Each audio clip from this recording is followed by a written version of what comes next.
하나님의 말씀 출애굽기 12장 21절부터 28절까지의 말씀입니다.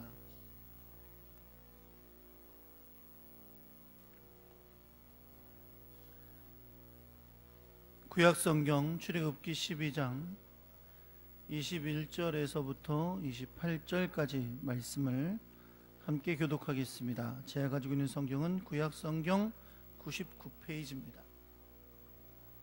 모세가 이스라엘 모든 장로들을 불러서 그들에게 이르되 너희는 나가서 너희의 가족대로 어린 양을 택하여 유월절 양으로 잡고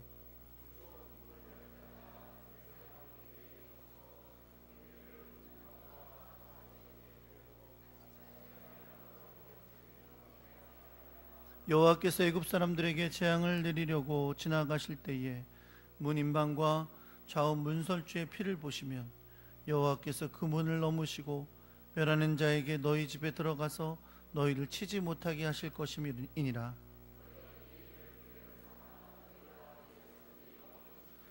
너희는 여호와께서 허락하신 대로 너희에게 주시는 땅에 이를 때에 이 예식을 지킬 것이라. 너희는 이르기를 이는 여호와의 유월절 제사라. 여호와께서 애굽 사람에게 재앙을 내리실 때에 애굽에 있는 이스라엘 자손의 집을 넘으사 우리의 집을 구원하셨느니라 하라 하매 백성이 머리 숙여 경배하니라. 여호와께서 모세와 아론에게 명령하신 대로 행하니라. 아멘.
주님 감사합니다. 우리에게 주님을 사랑하는 마음 주셔서 이렇게 주를 경배하는 시간으로 인도하여 주시니 감사합니다. 하나님, 이 시간에도 우리가 주를 예배할 때에 주님의 크고 놀라운 은혜를 찬양하며 온전히 영광 돌리게 하여 주옵소서.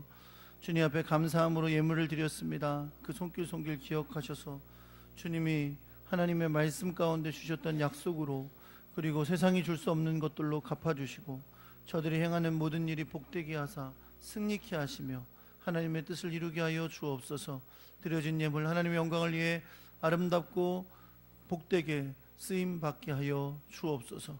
하나님 말씀을 듣습니다. 하늘에 지혜를 부어주시고 성령의 충만함을 주사 주의 뜻을 깨닫고 기꺼이 순종하는 그런 마음을 우리에게도 허락하여 주옵소서. 함께하여 주시길 간절히 소망합니다. 우리 주 예수 그리스도의 이름으로 기도합니다. 아멘. 할렐루야. 옆에 계신 분들하고 인사하겠습니다. 잘 오셨습니다. 사랑합니다.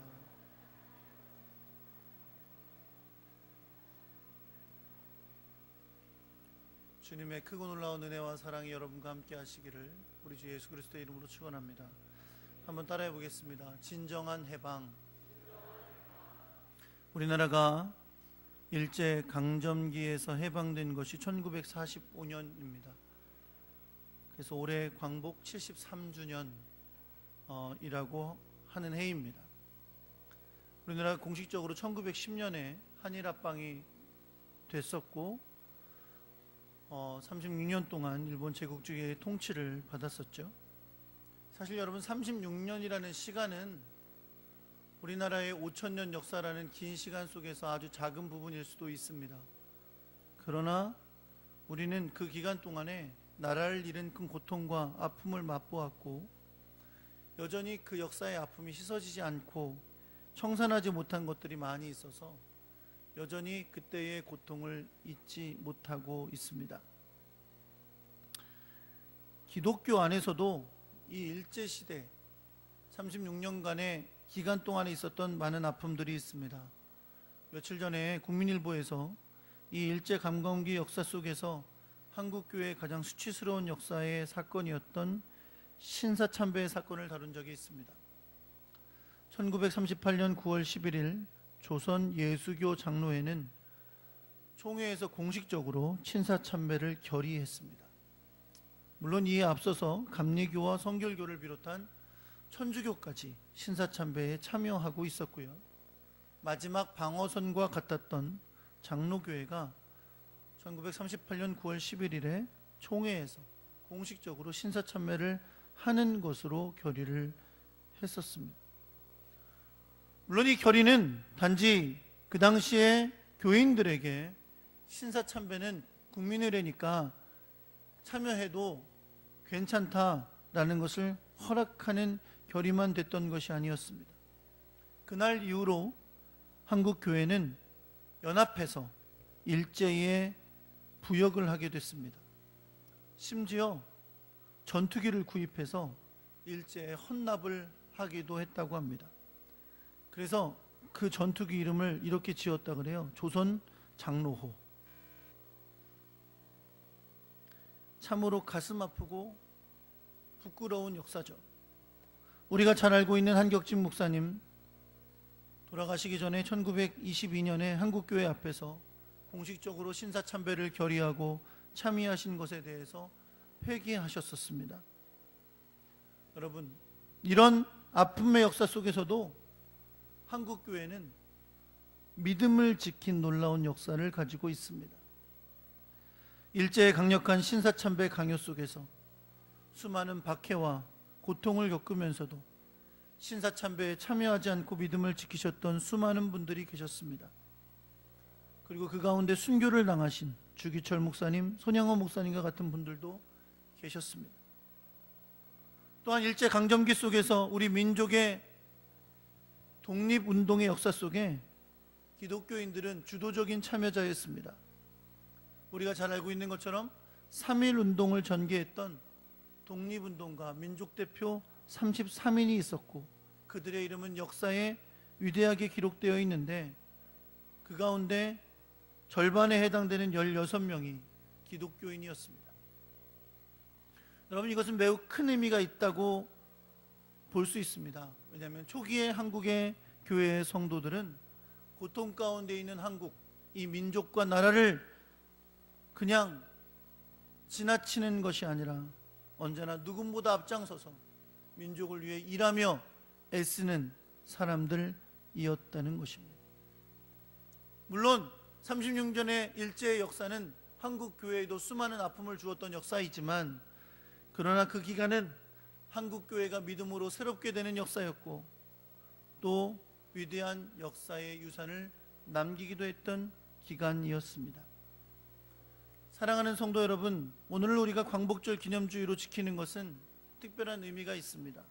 사실 광복절은 우리나라 역사 속에서는 매우 중요한 날인 건 분명합니다. 그러나 성경에 나오는 기독교 절기는 아닙니다.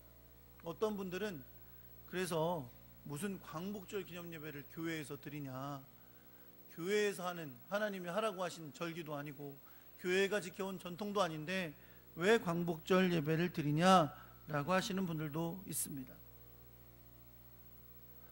그러나 광복절이 성경에 나오는 기독교 절기는 아니지만, 그럼에도 불구하고 한국교회가 이 주일을, 광복을 기념하며 지키는 것은 이 나라가 결코 사람의 역사만으로 이루어진 나라가 아님을 우리가 고백하기 위한 것입니다. 그리고 동시에 이 나라를 사랑하는 것은 결코 우리 신앙의 작은 부분이 아니라는 사실을 고백하기 위한 것입니다. 여러분, 유대인들에게 있어서 우리 한국 사람들에게 광복절처럼 중요한 날이 있습니다. 그 날이 바로 유월절입니다.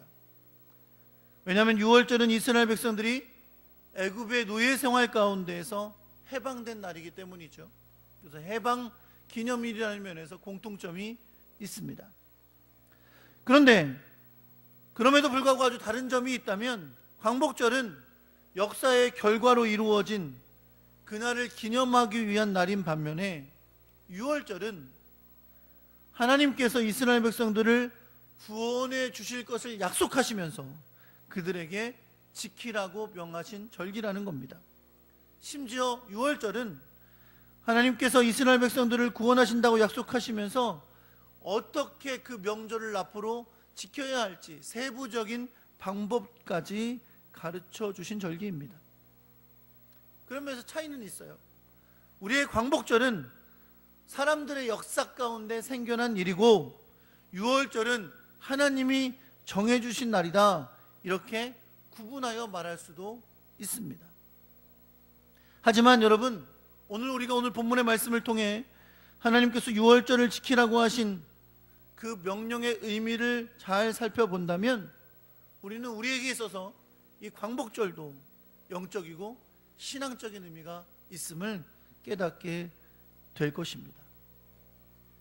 유월절이 이스라엘 백성들의 삶의 중심이 되는 절기라는 사실은 무엇을 통해 알 수 있냐면, 출애굽기 12장 2절에 보면 하나님께서 모세와 아론을 부르셔서 이제 애굽에서 해방되는 그 날을 기념하는 그 날을, 유월절을 정하는 명령을 주시는데, 하나님은 모세와 아론에게 애굽에서 해방되던 그 달, 유월절이 들어있는 그 달을 그들의 매해의 첫째 달이 되게 하라 라고 명령하십니다.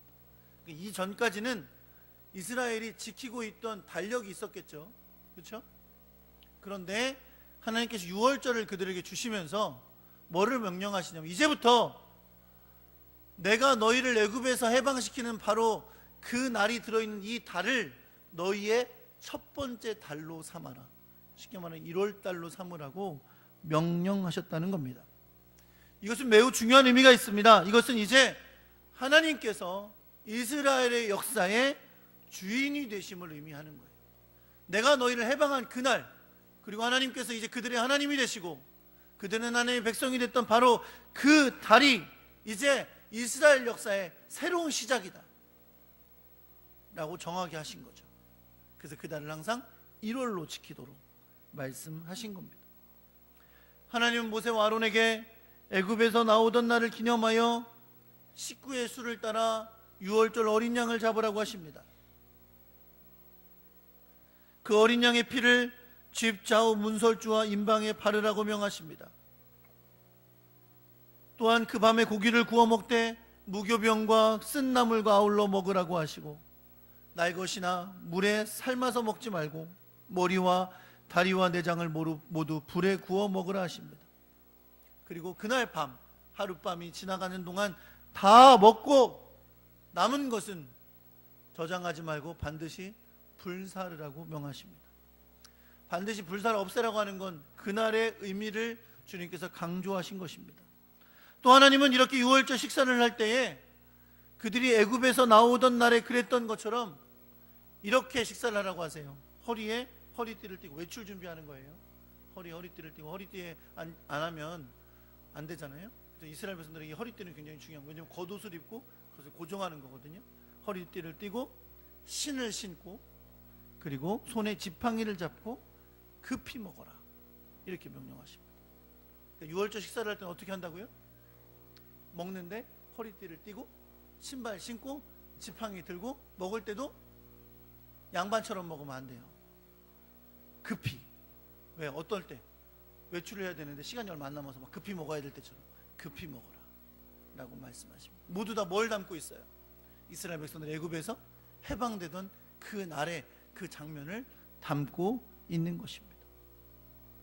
그리고 이어지는 무교절의 규정이 있어요. 하나님은 무교절의 일주일 기간 동안에 첫날과 마지막은 성회로 모이라고 하시면서, 그때는 빵을 먹되 어떻게 먹어라? 누룩이 들어가지 않은 무교병을 먹어라 라고 말씀하십니다. 왜냐하면 출애굽하는 그날 누룩을 넣고 부풀릴 시간이 없고 급히 나가야 하니까 무교병을 먹던 걸 기억하며 무교절을 지키라고 말씀하십니다. 이것이 여러분 아론과 모세를 불러서 하나님께서 명령하신 거예요. 이런 겁니다. 내용이 이런 거예요. 하나님은 지금 10번째 재앙을 아직 내리지 않으셨어요. 무슨 10번째 재앙이냐면, 모세를 통해서 하나님께서 이 애굽에 내리셨던 10가지 재앙이 있잖아요. 그렇죠? 그 10가지 재앙을 아직 다 내리지 않으시고 마지막 10번째 재앙이 남았는데, 10번째 재앙을 하나님께 내리시기 전에 이스라엘 백성들에게 이미 이날 밤에 너희가 애굽을 벗어나 나갈 것을 말씀하시는 거예요. 근데 나갈 때 이렇게 하라 명령하시는데, 이날에 너희가 행할 이 일은 그날만 행할 일이 아니라 이제 자손 대대로 매년마다 너희가 가나안 땅에 정착한 이후에 이날을 기념하여 지킬 규례라는 거예요. 그러니까 오늘 분명히 너희가 이걸 행해야 되고 그걸로 말미암아 광야로 나아가게 될 텐데, 지금 내가 너희에게 명령하는 이것은 올해만 지킬 일이 아니라 내가 너희에게 주고자 약속했던 그 땅에 들어가면 매년마다 이런 방식으로 지키는 것이다 라고 하나님이 명령해 주시는 겁니다.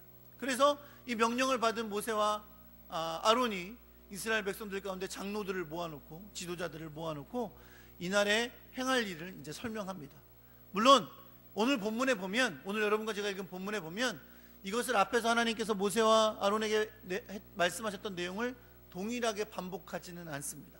그러나 그 가운데 핵심적인 것을 말씀하면서 이것이 단지 그날에만 지킬 일이 아니라 앞으로 하나님이 약속하신 땅에 들어가서도 매년마다 그때가 되면 지킬 규정임을 말씀하며 그들에게 명령하십니다. 그래서 오늘 본문에 반복되고 있는 모세가 이스라엘의 장로들에게 전달한 내용은 바로 이것입니다. 하나님께서 그들에게 명령하신 대로, 바로 그날 밤에 하나님 명령하신 대로 유월절 어린 양을 잡으라는 거죠. 그 가족들의 수대로 유월절 어린 양을 잡고 어떻게 해라? 유월절 어린 양의 피를 좌우 문설주와 임방에 바르라고 말씀합니다. 그리고 그날 밤에는 아무도 집 밖으로 나가서는 안 된다고 명령하고 있습니다.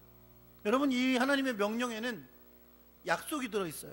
어떤 약속이 들어있냐면, 하나님께서 너희가 그날 밤에 잡은 어린 양의 피로 문설주와 임방에 바른 그 피를 보면 하나님께서 그들을 하나님의 백성으로 구별하시겠다는 거예요. 우리가 잘 알고 있는 것처럼 모세가 바로에게 선포한 10번째 재앙이 뭐예요? 애굽 땅에 있는 모든 집에 처음 난 것은 죽임을 당하는 장자의 죽임의 재앙이었습니다.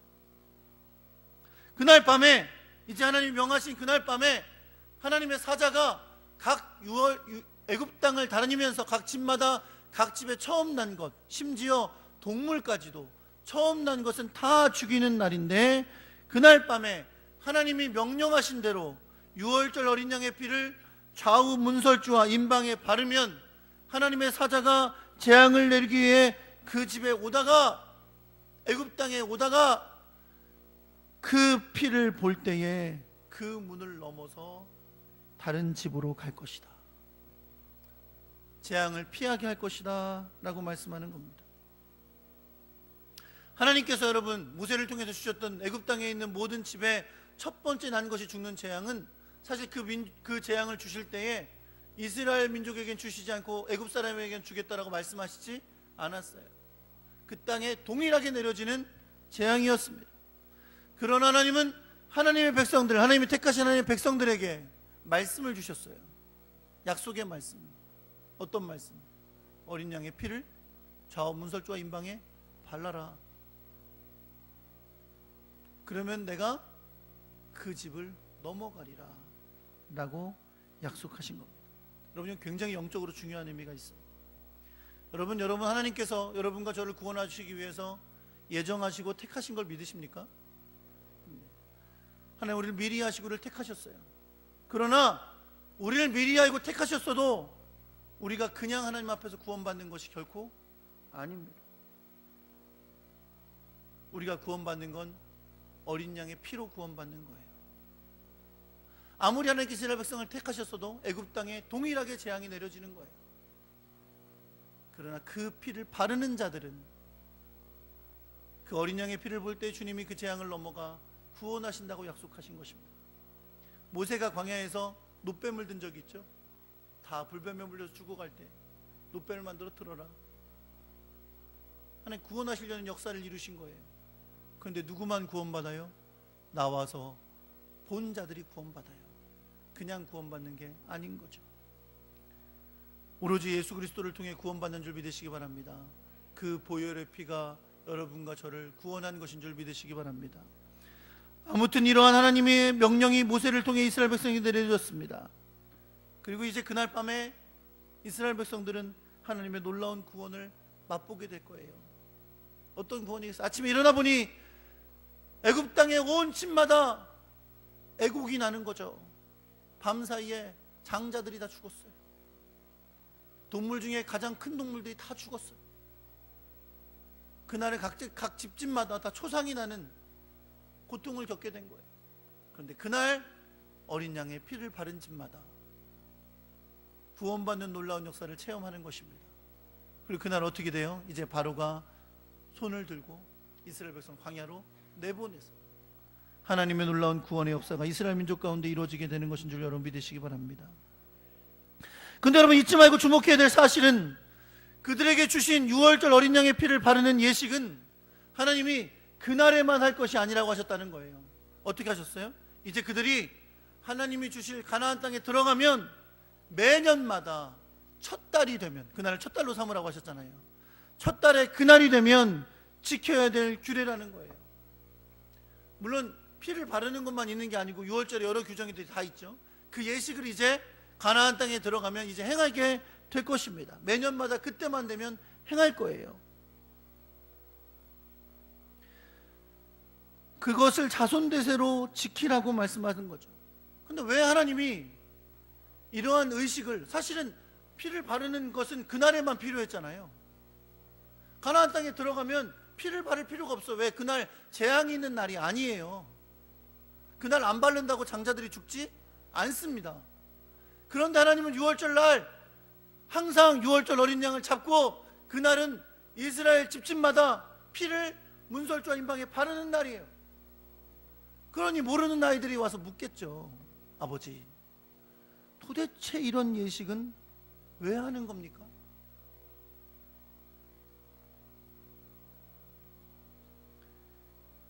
이제 아비는 그 자식들의 질문을 받고 그들에게 이 예식의 의미를 설명해 줘야 합니다. 그때 뭘 설명해 주겠어요? 이때 부모들은 이 예식의 의미를 설명하면서 아이들에게 가르쳐 주는 겁니다. 하나님께서 이스라엘 백성을 구원하셨다는 사실, 그리고 하나님께서 그들의 하나님이 되셨다는 사실, 그래서 우리는 하나님의 백성답게 살아야 된다는 사실을 가르쳐 주게 되는 거죠. 오늘 27절의 말씀에 보면 유월절 예식의 의미를 묻는 자녀에게 이렇게 답하라고 하나님 말씀하십니다. 이는 여호와의 유월절 제사라. 여호와께서 애굽 사람에게 재앙을 내리실 때에 애굽에 있는 이스라엘 자손의 집을 넘으사 우리의 집을 구원하셨느니라. 매년마다 여러분, 자 지금은 유월절 절기다 할 거 아니에요? 유월절이라는 이름 자체가 영어로 하면 패스오버라고 하는 뛰어넘다 라는 의미를 갖고 있어요. 자녀들이 유월절은 뛰어넘다는 의미의 이름을 가졌는데 이 의미가 무엇입니까? 라고 물을 때마다 부모들은 가르쳐 주는 거죠. 여호와께서 애굽 땅에 다 재앙을 내리실 때 어린 양의 피를 바르는 집마다 넘어가셔서 우리를 구원하셨다 라는 것을 가르쳐 주는 거예요. 이제 하나님의 귀한 역사를 이 유월절 의식을 통해서 부모들은 자녀들에게 전수하는 겁니다. 하나님이 그들을 구원하신 하나님이시고 그들을 애굽에서 해방하사 광야로 나오게 하시고 가나안 땅을 주신 하나님이심을, 우리 민족은 그냥 존재하는 것이 아니라 하나님께서 노예로 있던 우리 민족을 구원하셔서 광야의 삶을 이끌어 지금까지 인도하신 거라고 그들에게 가르쳐 주게 되는 거예요. 여러분, 가나안 땅에 들어가서 태어난 아이들은 눈을 떴더니 가나안 땅에 살고 있는 거예요. 그죠? 눈을 떴더니 가나안 땅에 살고 있는 거예요. 왜 내가 가나안 땅에 살고 있는지 모릅니다. 왜? 가나안 땅에 살고 있으니까. 그렇죠? 그러나 그들에게 필요한 건 뭐예요? 그들이 가나안 땅에 살고 있는 것은 우연한 일이 아니라는 거죠. 저 애굽에서 종살이하던 그 민족을 하나님께서 구원하여 주셨고 광야의 삶을 이끄셨고 그곳으로 인도하셨다는 하나님이 이 민족의 주인이시고 역사의 주인이라는 사실을 그 아이들에게 가르쳐 주어야 하는 것입니다.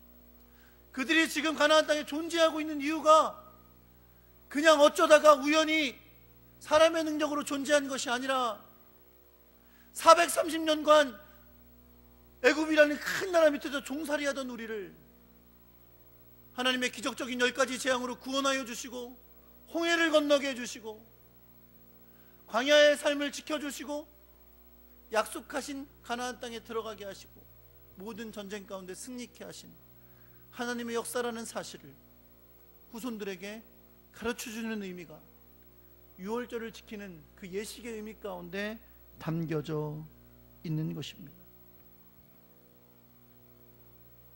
그리고 말하는 거죠.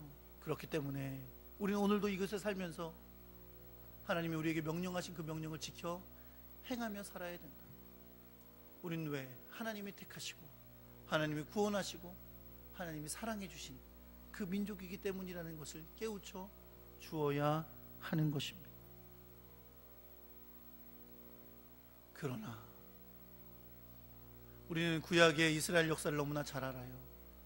그렇게 하나님의 놀라운 해방과 또 하나님의 그들에게 주신 절기와 믿음의 의식 가운데 그 하나님을 향한 신실한 신앙을 지켜와야 하지만 가나안 땅에 들어가던 이스라엘 백성들은 우상을 섬기고 하나님을 배반하고 하나님을 온전히 예배하지 않고 형식적이고 외식적이고 혼합주의적인 신앙을 갖게 되었던 거죠.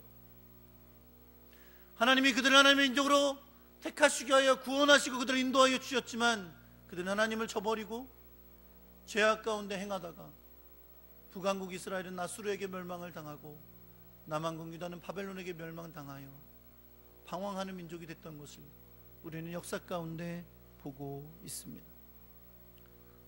사랑하는 반석교회 성도 여러분, 비록 우리 광복절은 성경에서 말하고 있는 절기가 아닙니다.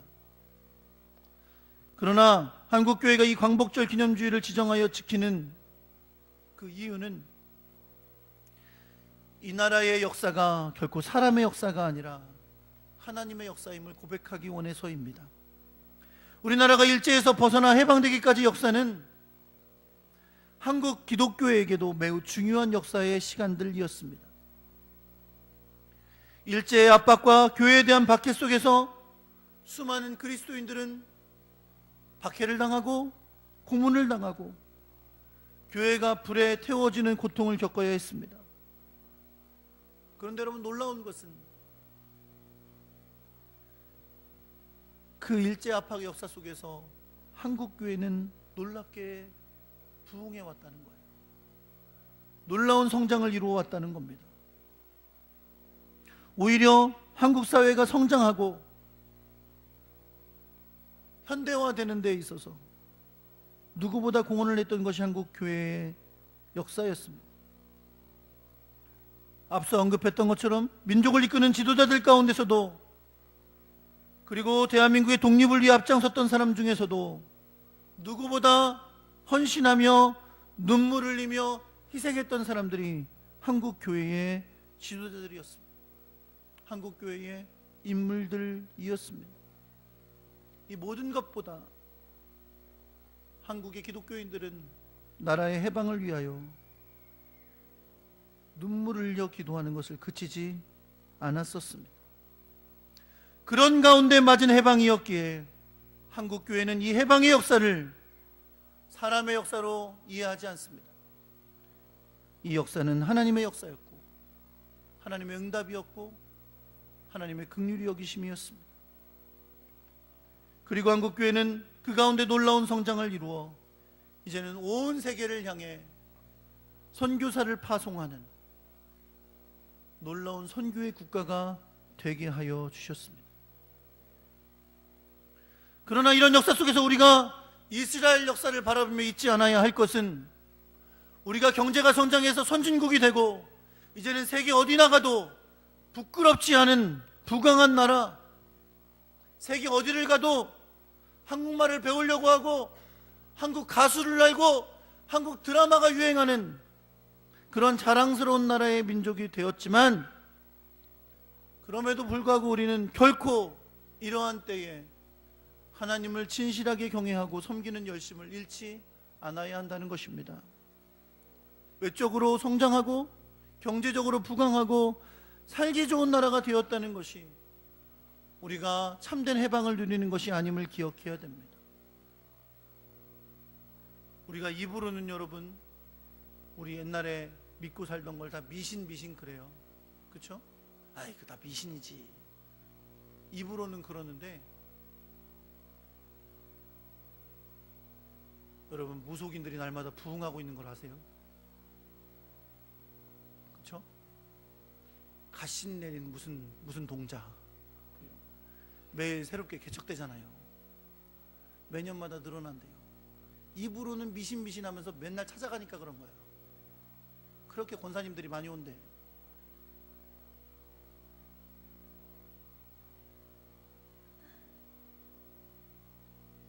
여전히 우상숭배 버리지 못하고 있어요. 그렇죠? 나라는 좋아지고 잘 살고 있는데 이제는 뭐 핸드폰에도 점치는 거 있어요. 앱 가운데 무슨 운세 치는 거 있고 막 그래요.